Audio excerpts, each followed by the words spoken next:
mbokk yi ba léegi ñu ngi ci ndogu tos yi ki ñu ci fekk nii nag moom mooy Malick Ndoye de Seneweb influenceur la acteur la lu bari la ci métier bi lay def maa ngi lay nuyu Malick. maa ngi lay ziar Diagne Naar. loo ne doom nday. maa ngi nii rek di woor rek. lii lépp yaa ko lekk. maa ngi yow. parce que maa yow fi nga toogoon ma toog. dafa yaa rek. 6-2. 6 lan. 6-2. waaw match bi da mais dañuy fayu incha allah. waaw. noo gisee ndogul tos yi gis nañ chaque année di nga ñëw déplacé wu malgré temps amul yéen a ngi ci production yi ak liggéey bi mais teewul di ngeen bàyyi seen yitte yëpp ñëw teewal tos fii ci Kër Massar. waaw c'est une bonne chose hein parce que comme dañu wax rek boo xamee li yàlla wax si nit woor ba ngoon nga jox ko mu lekk c'est une très bonne chose xam nga yiw la dañ koy ñaanal nag mu koy mën di def chaque année yokk doole bi yokk mën-mën bi xam nga tos nag man ak sama nit la quoi parce que man ak moom ñoo nekkandoo woon Seneweb xam nga mu nekkoon booy bu tepeeku doon reetaan loo gars yi xam nga donc tey bu wootee pour ñu ñëw jàpp si ñëw fekkee ndogu li dañuy ñëw incha allah waaw. ay rumeur jug na ñuy wax que ni Malick Ndoye day salteel game bi léegi ay série lay joué xam nga ay publicité lay def te loolu affaire da nooy booy la lu xew. aywa loolu foo ko déggee. dégg naa ko de waa rappeurs yi wax nañ ko de maa ngi koy dégg de. ah rumeur yi moom da nga koy dégg rek mais bon nit moom doo yem si benn affaire kese xam nga bu dee hip hop la da nga koy élargir comprendre nga doo yem si benn affaire kese te boo demee tamit da nga xam ne drapeau hip hop bi ngay yóbbu muy série ak muy publicité ak c'est une bonne chose nekkul lu bon comprendre nga donc booy dem daal na nga si demee xel nga yóbbu sa yar yóbbu tamit xam ne drapeau hip hop bi nga yóbbu tamit mais bof bu gars yi waxee loolu ne waruma def loolu. affaire da nooy booy la dafa war a dëgër. affaire da nooy booy la ay yaay may ma xooñ yooyu ay joué ay série. yow yaay premier acteur bu nekk si rap bi di joué ay série yi. non ci sama génération waaw mais ku wax loolu noonu da nga xamul culture hip hop parce que tey boo demee États-Unis da ngay gis 50 Cent am na sax benn propre filmam. tu vois film ñun amuñu film fii nii buñ mën a wax Sénégal mais série yi la ñuy ëpp lu ñuy def tu vois donc si hip hop la bokk mënul génn si hip hop boo demee États-Unis da ngay gis gars yi dañu joué série boo demee France dañ koy gis ku wax loolu rek daa ko fekk ne amoo culture hip hop waaw noonu la demee.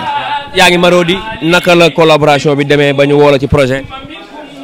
dama toog rek ñu message ma gis sama profil mu intéressé leen ñu woo ma téléphone ne ma kaay def casting ma ñëw dóor après mu jàll. c'est pas la première fois parce que yàgg naa fa jouer ay figurant affaire yooyu ñu dem ba benn moment après ki ma doon woo noonu ma ne ko mënatu ma woon jouer figurant ak yooyu ñu ñëw jël ma si benn ay kii te am na tamit contacté nañ ma pour yeneen projet mais yàlla baax na bu antoo rek ñu yaatal ko waaw. seen coof jàpp teint. jeune coof jàpp un teint. waa kër Ngaaka Blindé yaa ngi nii booy. ñii ñooy waa kër Leuz. mais Leuz foo noonu booy. waaw tali bi moo xawoon xat quoi waaw mais ay toog yeewu na wax dëgg ko neex yàlla. mais félicitations. waaw merci beaucoup. ginnaaw buy seen patron amee tout tànk muy Ngaaka Blindé coow li bari woon na wax ji bari woon na waaye li waa ji waxoon naan sauvé ngeen honneur bi doom lay alors lan nga yëg bi seen patron amee doom tey ginnaaw Sénégal yëpp bëgg ko yéene. waaw mais sujet boobu noonu man su ma sañoon ma bañ bëgguma ci wax ci affaire de ay doom affaire de yooyu noonu quoi bu leen may laaj mu ngeen ma laaj ci Toch wala ngeen laaj ma ci man tu vois après dinaa mën a répondre quoi mais affaire sujet doomu jàmbur xaritu jàmbur. mais doo ko félicité. waaw mais félicité naa ko entre potes quoi nekku ci ay réseaux sociaux wala ay médias laa koy félicité quoi.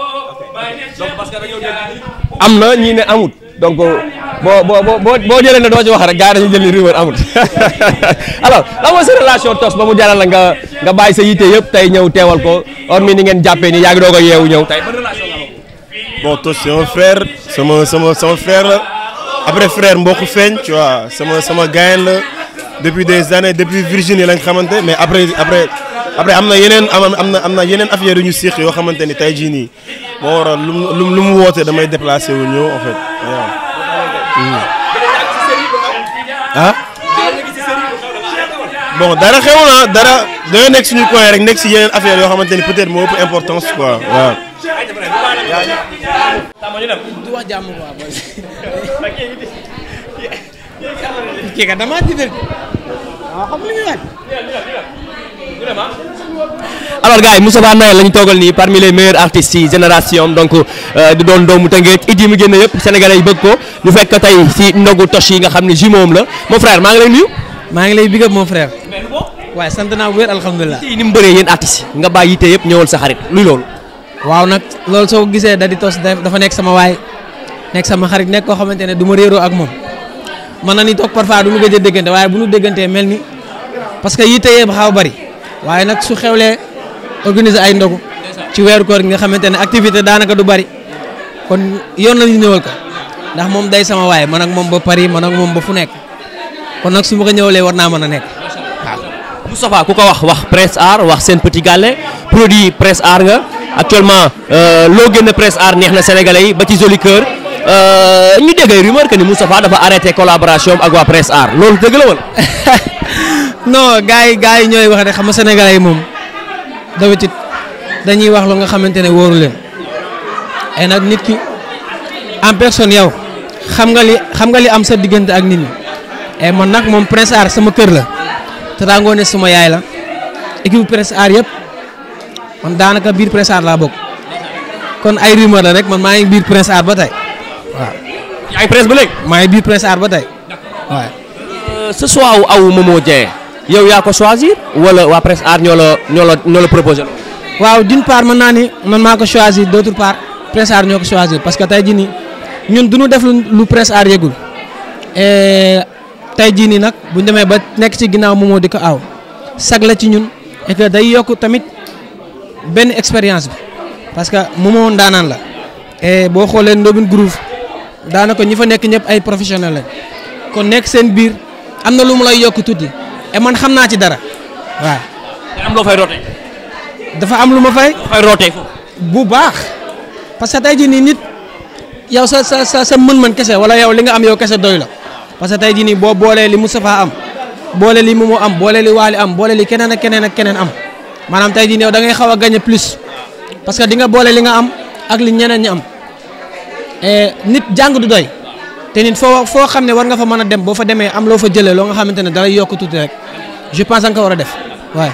sa génération yow yaay ki njëkk a jooyloo Wally ci ay way maanaam nga way ba Wally nga yëg ni kii daanu na mais ñu gis de fur et à mesure Wally amoon na lu mu la ci waxoon sax ne la nekk ci rek tôt ou tard da ngay ñëw bokk ci gars yi mais ñu dem ba ci kanam gis beneen révélation bu génn muy Fallou Faramaren Wally invité ko studio wax ci moom la mu waxoon ci yow te ci yow la ko njëkkoon wax est-ce que amoo loo bàyyi ba keneen ñëw jël sa place.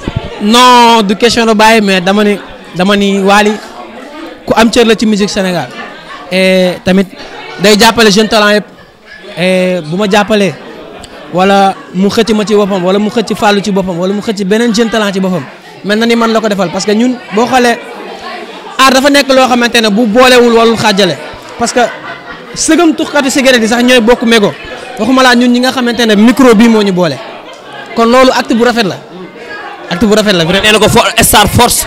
par force man dama gëm ni man maanaam musique bi nga xamante ne maanaam mooy sunu culture dëgg mi ngi si loxoy jeunes yi ñun ñi parce que mag ñi ñoom seen wàllu wéy na à chaque fois dama koy wax de par samay message ma ne carrément jeune talent yi fi nekk war nañuy bàyyi xel que ne carrément mag ñi li ñu liggéey du pour ñoom parce que ñoom seen wàllu wéy na mais ñun ñi nga xamante ne ñoo war a ñëw jël relève ëllëg war nañu xoolaat bu baax a baax suñu toogaay xoolaat bu baax suñu ay doxalin parce que nit boo amee loo bëgg am na noo xamante ne da nga ko war a doxee am na noo xamante ne da nga ko war a defee maanaam nit ci li nga mënti nekk ak loo mënti nekk boo ci amee fula gëm ko suñu borom tegal la ko sa kanam mooy li nga bëgg waaw. sa xarit wala influenceurs yi nga xam ne dañ leen teg loxo yoon jàpp leen muy ba Zal Mbaye ak Nogoy Kara yoon teg leen loxo tey boo amoon looy def sensibilisation parce que bu dul dara influenceur nga comme ñoom parce que réseau yi gis nañ léegi waxante yu ñaaw yi moo dem ba léegi day yegg ba cybercriminalité ñu ciy jàpp nit ñi ban message nga siy passé.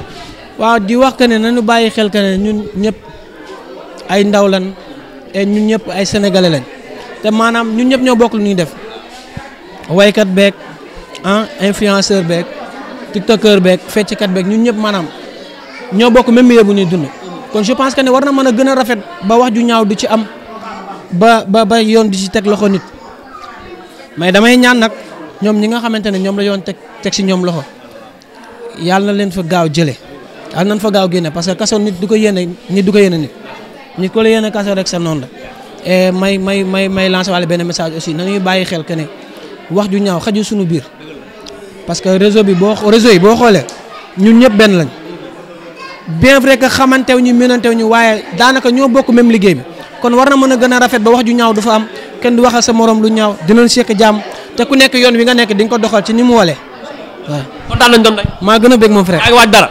bu baax après koor gi. yëngal rek yàgg na.